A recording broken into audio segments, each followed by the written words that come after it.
You check your phone. Nothing new. You check it again 90 seconds later. Still nothing. And yet, there you go again. Thumb hovering over the screen like it owes you money. You're not addicted, you tell yourself. You're just staying informed. Sure. Here's the uncomfortable truth. Most of what we do isn't a choice. It's a pattern. A little psychological groove worn into your brain that runs on autopilot while you sit there thinking you're the one driving. Today, we're pulling back the curtain on 5 things people do constantly, quietly, invisibly, almost compulsively, without ever clocking why. Some of these might sting a little. Maybe it's you. Maybe it's your best friend, your coworker, your mother who just wants to help for the 40th time this week. Stick around, because by the end of this, you'll be diagnosing strangers at the grocery store. Let's start with the over-explainer. You know this person. Maybe you are this person. Someone asks a simple question. Hey, can you grab milk on your way home? And what comes back isn't a yes or no. It's a full itinerary. So I would, but the store by my place is out, and traffic's been weird, and I already have groceries planned for Thursday, and nobody asked for the backstory. But the over-explainer can't help it. Underneath that flood of detail is something quieter, a fear of being misunderstood, or worse,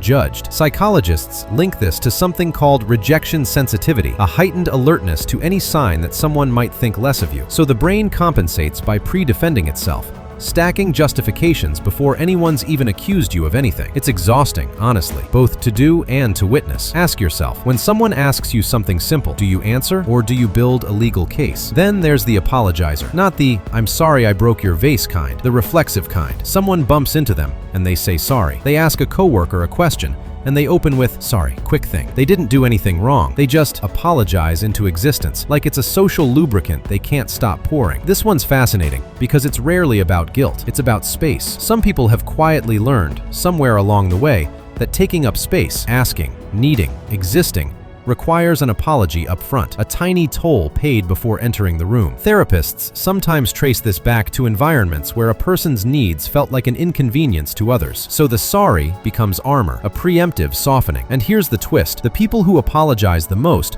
are often the ones who have the least to apologize for. Sit with that for a second. Now, another profile. The last-minute canceller. You made plans 2 weeks ago. The day arrives, and 45 minutes before, a text. "So sorry, something came up." Something always comes up. It's not that they're flaky necessarily, though it might look that way from the outside. Often, this is anxiety wearing a very convincing disguise. When the event was 2 weeks away, agreeing felt easy, low stakes, even exciting. But as the date crept closer, the brain started running worst-case simulations. What if it's awkward? What if I have nothing to say? What if I just don't have the energy? And escape starts to feel like relief instead of failure. It's called anticipatory anxiety, and it convinces people that avoiding discomfort now is smarter than facing it later, even though, deep down, they know they'll probably feel fine once they're actually there. Sound familiar? Maybe you've done this. Maybe you've been the one waiting at the restaurant, checking your phone, already knowing what the message is going to say before it arrives. But here's a twist you might not expect. The compulsive multitasker. This is the person watching a show while scrolling their phone, while also, somehow, folding laundry. To them, stillness feels like static. Silence feels like a threat. It's not that they're simply busy. Busy is circumstantial. This is different. This is a nervous system that's uncomfortable with quiet, because quiet leaves room for thoughts to surface, and some thoughts are better left buried under noise. Psychologists sometimes call this experiential avoidance, using constant stimulation to sidestep uncomfortable internal states. It looks like productivity. It often isn't. It's motion used as a shield. Next time you catch yourself doing 3 things at once for no real reason, ask, am I doing this because I want to, or because stopping would mean sitting with something I don't want to feel? And finally, maybe the sneakiest one of all, the mind reader. This is the friend who says, "I just knew you were mad at me," when you weren't. The partner who assumes silence means disappointment. The coworker who reads a short email reply as a personal attack. Mind readers aren't paranoid. Not exactly.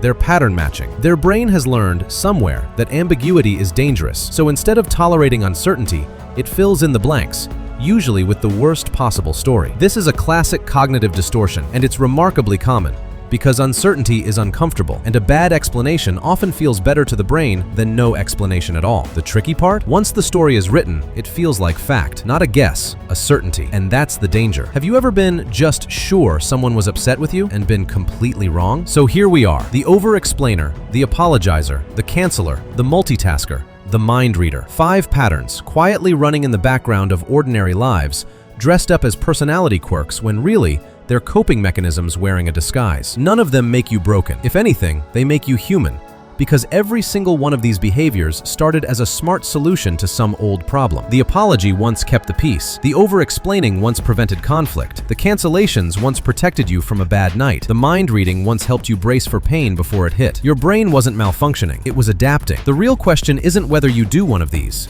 You probably do, at least a little. The question is whether it's still serving you, or whether it's just an old habit outliving its purpose. So, which one hit closest to home? Was it the apologizing? The mind reading? Maybe all five wrapped into one delightfully complicated human being? Drop it in the comments. I read every single one, and honestly, some of the best insights on this channel come from you calling yourselves out before I even finish the sentence. And if this kind of quiet psychology, the stuff hiding in plain sight in your everyday behavior, is something you want more of, subscribe, because we're only getting started.